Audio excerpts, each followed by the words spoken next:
What's up, guys? Going to be talking about UFC on ESPN Plus 22, Blazkowicz versus Souza. It's coming up this Saturday from Brazil, 5 p.m. start time. Anybody who missed it, I did give out the first play of the week yesterday. It's James Krause from this week's UFC card, paired up with Michael Venom Page from the Bellator card next weekend. That parlay came in at 2.2 to 2.5, depending where you place your bets. I put mine in over the weekend. I just wanted to get that out a bit early to you guys.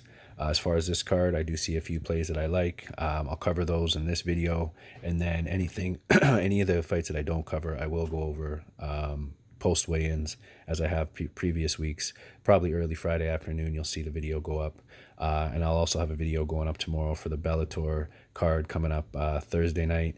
They have weigh-ins tomorrow, so again, after those weigh-ins, I will post that video as well. There might be some good parlay opportunities when you look at Bellator, to put with UFC. So I always like to wait before I pull the trigger on any parlays till I see what, the other promotions have to offer as well. So first up, guys, there's a fight missing here. It is the Lipsky fight. I don't see it. I'm not sure why. I don't think it's been canceled. So, look for it to be added here later in the week. Either way, though, guys, there is a Brazilian fighter on both of the first two women's fights. And I do expect that, the possibility for a robbery is there. So I do think they'll both go to a decision. Those are possible parlay, builder options. But as far as picking a winner, I don't want to do that because of the fact it is in Brazil and there will be some robberies. And with the likelihood of these two going to decision, I don't want to, see anybody get robbed for any money. So the safe bet is to go with the fight to go the distance prop and possibly tack those on to a couple of your parlays. Next up, Renan Barão, Douglas Silva de Andrade. It's hard for me to pick Barão in any spot at this point. Maybe if you went up to 4-1, I'd take a small shot. But, ever since TJ Dillashaw, who was on EPO, but I do feel Barão was on something as well. So, kind of cancels each other out as far as the steroids go. He just hasn't looked himself for the past few years. And he, didn't even have enough in the tank to take out Luke Sanders, which I thought he would. But he got knocked out in that fight as well. So can't pick him in this spot either, guys. If he went up to 4-1, like I said, I would take a small shot, but no value on Andrade either. I'm sure there's a lot of people thinking about putting him in parlays, but I'd stay away from it. I am going to, but I'd also recommend you do so. Nothing on this fight right now, guys. Something I will look at again after the weigh-ins and let you know at that point what I've done, if I've placed a bet on Barão or not. But for now, I'm definitely staying away. Randy Brown, Woody Alves. I was really impressed with Randy Brown when he beat Brian Barberena. That win surprised me. I actually picked Barberena in that fight. Randy Brown put him away late. And like I said, I was really impressed. So, I do like him in this spot just because of the fact we've seen Worley Alves kind of controlled with striking. I think it was a James Krause fight. He kind of just put it on Alves and dominated the fight. If Randy Brown can follow that blueprint, I do feel like he can pick up the W here. And with him being at 2.0, I did put a bet down on Randy Brown. So something to look at there, guys. Also, coming up here, Francisco Trinaldo, Bobby Green's the next fight on the card. Bobby Green as a dog did interest me. The fact that it's in Brazil, though, and it's going to go to a decision, or it could, there's a likelihood that it will. I don't know that there won't be a robbery here. So I'm thinking about taking a shot on Bobby Green. I'll let you guys know for sure, if I did or not at the post-fight weigh-ins. I'm just still kind of on the fence because, again, I do feel like a robbery could happen here. He was robbed in his last fight and actually, left the game for a while because of it, and it was a robbery. I think I bet on him in that fight too, if I remember correctly. I was pissed, and he had every right to be pissed. Going back to Brazil to fight a Brazilian when you were just robbed, hopefully he's planning on just going for the kill. But I do like Bobby Green in that spot, guys. Ricardo Lucas Ramos against Eduardo Gregory. I'm sure I butchered that. This is one of the fights I have to look at tape on. Just get those out of the way real quick. Also, Antonio Arroyo and Andre Muniz and what was the other one? Perez and Turman. Those fights I still need to look at tape. I have seen people high on Wellington Turman at those odds, so maybe something to look at there. He has declined, so people already have taken a shot on him.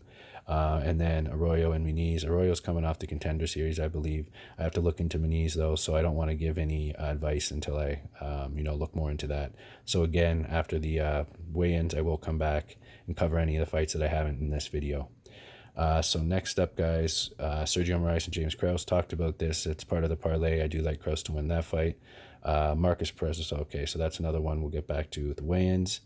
Okay, Charles Oliveira, Jared Gordon. Now this one, if Gordon were to get to a 4.0, I would take a shot on him as well. It's kind of like the Renan Perez situation. Thing about this fight, though, it's a little bit different. When it comes to Charles Oliveira, it really stands out in my mind, how he wanted out of fights earlier in his career. For anybody who hasn't seen those fights or forgets, just go have a look at how he was just hit with some light punches, turtles up and looks for a way out. So you got to be aware that guy's heart is a major thing to look at when it comes to fighting, and we haven't seen Charles Oliveira be the nail or face much adversity in his last fights. That said, he's been very dominant. He looks really good in there. I'm not underestimating him. I just feel like if Jared Gordon's able to connect, Oliveira, there's a likelihood he will look for a way out. So I'm not interested in parlaying him at 1.28. I'm actually looking at Gordon as a possibility if he goes up to 4.0. So I'll fill you guys in at the weigh-ins again. But if you see it go up to 4.0, I've taken a shot. So again, though, I will reiterate everything that I've went over here, especially if there's any changes when we come back after the weigh-ins. Mauricio Hua Shogun and Paul Craig. This fight I'm not really excited about. I don't like that Hua took the fight. I don't think Craig deserves to fight Mauricio. I do think he's on the decline. Probably one of the longest tenured fighters left in the UFC.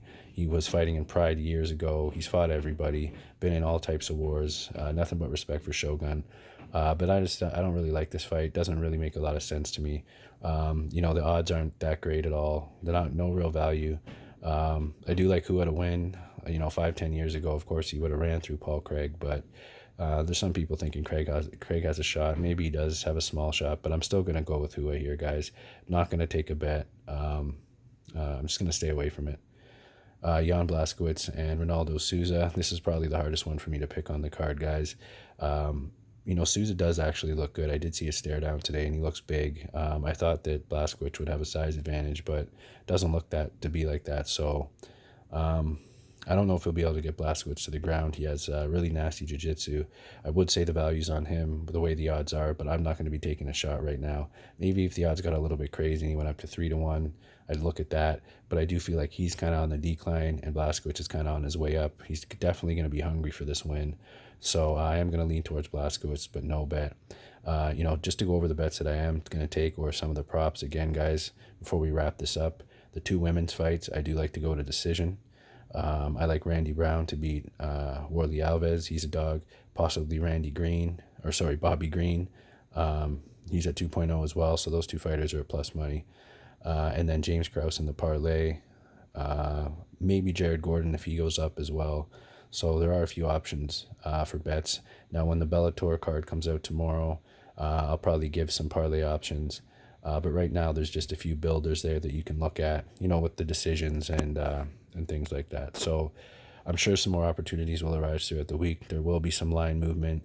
Other promotions will come out with cards. So if not tomorrow on the Bellator predictions, for sure on the post weigh-ins, there should be some more opportunities that have come up throughout the week. But there's some starters, guys. I'd say the best one for me right now is Randy Brown, 2.0. Like I said, I pulled the trigger on that.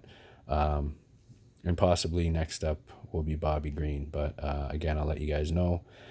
I just wanted to say also real quick, guys, coming up on a month now for the channel. I am happy with where it's at. I appreciate everybody who did subscribe after I asked to try to get to 100 by the month.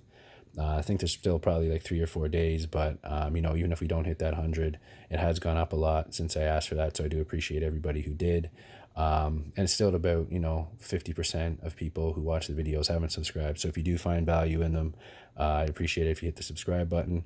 And anybody who already has subscribed and hasn't hit the bell, that will give you guys the videos right away. And especially with how the lines move and things like that, it's always best to jump on them, or at least know what I'm looking at, so you can jump on anything you're interested before the lines move too much. People have been able to get picks like Kevin Lee last week at 2.5, Damian Maya, Sean Woodson, all of those picks were given in time for people to jump on them, and people were able to get them at the same price I did and make some decent money. So, something to think about when it comes to just looking at these videos as soon as you guys can. Especially when you're betting, just so you can get to the lines. And that's about it, guys. I will be back later in the week with all the other videos, possibly a strategies video as well. I hope you guys found some value in this. Appreciate you for watching. I'll see you on the next one.